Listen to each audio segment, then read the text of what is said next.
What's good, YouTube? It's me, everybody, Squiddy, back in another Squid video. Today, I want to talk to you guys about playtesting. Now, playtesting, there's not actually a lot of information about this online, I find, and obviously, when you're testing with your friends for a competitive event, the first thing that comes to mind is to just play Yu-Gi-Oh, right? Like, set down the deck, shuffle up, play matches of Yu-Gi-Oh, regular matches, and that's fine and dandy. There's nothing wrong with that. A lot of times, that is how I prefer to playtest as well, just running through games with friends or online on DB.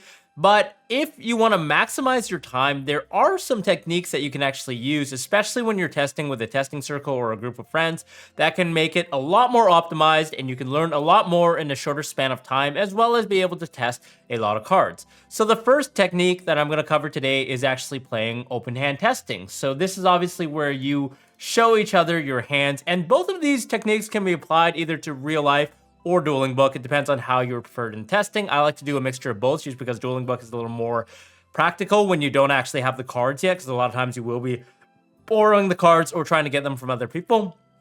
And open hand testing essentially allows both players to hold each other accountable about your plays, right? Like you can kind of see what each other's plays are, what lines are, what you're going to be searching. And one player could just be like, hey, maybe this is a better line based on what you have in your hand, right? So it's easy to hold each other accountable by seeing what's in each other's hand.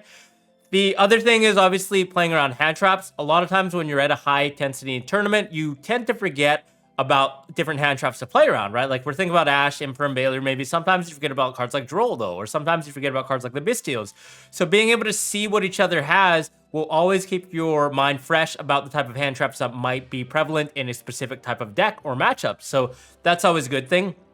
The other thing is, I guess, just being able to see what cards are top deck so you can make a read. For example, you might see that they top deck the Imperm, they activate the Imperm on their turn, so you can kind of gain a sense of, oh, okay, the only reason why they use the Imperm on their turn instead of my turn was because they top decked it, or vice versa. They might have had the Imperm and hold it in hand and be like, oh, okay, the reason why they sort of activated Imperm on their turn was because they held it because they knew I was going to make the DDK High King Caesar, and based on their hand, they couldn't play around it, or something like that, right? So being able to see each other's hands will allow you to gain some information about reads, and I think it's really, really valuable when it does come to a tournament where you're actually playing regular Yu-Gi-Oh! You can kind of make reads based on your open hand testing because you know what type of scenarios might have come up. So that's the first tip I would recommend for playtesting.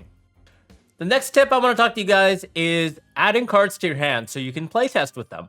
A lot of times people are testing side deck cards or juicy cards, spice that they want to actually hard draw into during playtesting.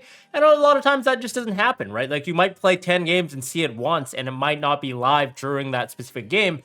So what I would recommend is actually adding cards to your hand at the beginning of a duel when you're playtesting with a friend. This is especially valuable when you're testing things like side deck cards. For example, maybe we're testing the Nibiru against a certain matchup, so we just want to open it, or maybe we're testing Super Polymerization just to see how good the card is. It could be a main deck card, could be a side deck card, but you want to test specific cards for the matchup so you have it 100% of the time. So this way it's easy, right? We could play 2 or 3 matches with these cards starting off in our hand, and be like, oh, okay, this card is either good or bad. We can tell immediately, whereas playing regular Yu-Gi-Oh, you just have to wait a long time to see the card, and you're kind of like, well, this card's not very good because I didn't see it, which isn't really good reasoning, right, guys? So adding a card to your hand, and obviously your opponent will know that you had this card to your hand, but they would play as if they didn't know that you added it to your hand. Or alternatively, you could just say, hey, I'm going to add this card to my hand just to test it out, so they don't know what it is. So then they're just kind of going blind as well. And I would recommend that both players do this because this is a great way to test cards that you don't know are good or bad. I am really guilty of this, but I just love adding cards in at the last moment on Friday or on Thursday when you travel to an event and your friends are like, oh yeah, this is a crazy card. I'm telling you, it's crazy. I know you've never tested this, but put it in your deck and it'll be amazing. And I end up registering it. Sometimes it's good, but sometimes it's like, oh man, I wish I had more practice with this card so I knew exactly how to play with it and not just splashed it in based on paper theory like the night before, right? It's never a good gut feeling to do that. I would recommend that you guys make sure that you know what cards are valuable in testing, and this is one of the best techniques to do that. So again, just adding the card that you think is going to be good into your hand at the beginning of the duel, and just seeing how good it is. You can do this going first, you can do this going second as well to test a plethora of going first and going second cards. Okay, so the next tip I'm going to tell you guys is the extra deck. Obviously, we're restricted to a very tight extra deck, especially in today's day and age where there are a lot of options between Link Monsters, XYZ, Synchros, and Fusions. Now, the easiest way to test a specific extra deck monster is to play an extra deck of more than 15 cards. Obviously, when you're testing with friends, it doesn't really matter. Just play like a 30 card extra deck and see which cards come up and which cards do not. And that way, that'll help you fine tune exactly what cards are tip top for the metagame, right? Like a lot of times I've had extra decks where I'm like, oh, this card just never comes up. But then in the actual tournament, it comes up multiple times. So I wish I had tested that before, but because I was restricted to playing actual Yu-Gi-Oh games where I didn't really use a card, and because it was a very small sample size, there was not enough time to actually realize that I needed a specific card. So I would recommend that you guys play with like a huge extra deck. Doesn't matter how many cards, but just every card that you think will come up at the beginning, so you can start narrowing them down more and more as the event comes up until you get the perfect fine-tuned 15 card extra deck. One thing that's really cool, which you can do on your own time as well, is playtest against yourself.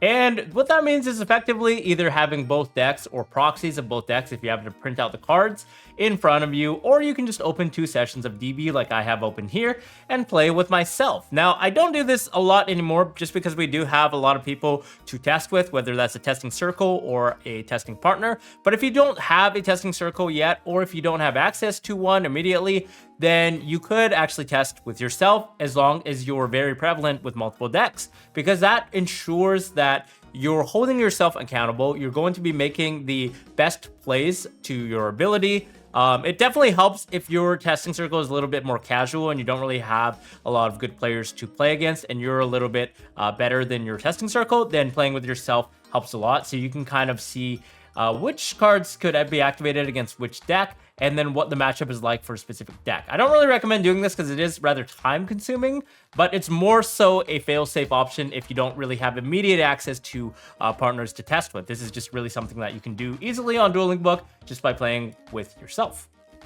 And then the last tip really quick about playtesting is obviously finding a playtesting circle or playtesting buddies who you can rely on to hold each other up to par with the game and also test the best decks. Now, this is effective, especially when different players tend to play different decks, but also when you play same decks, so you can actually bounce ideas off of each other.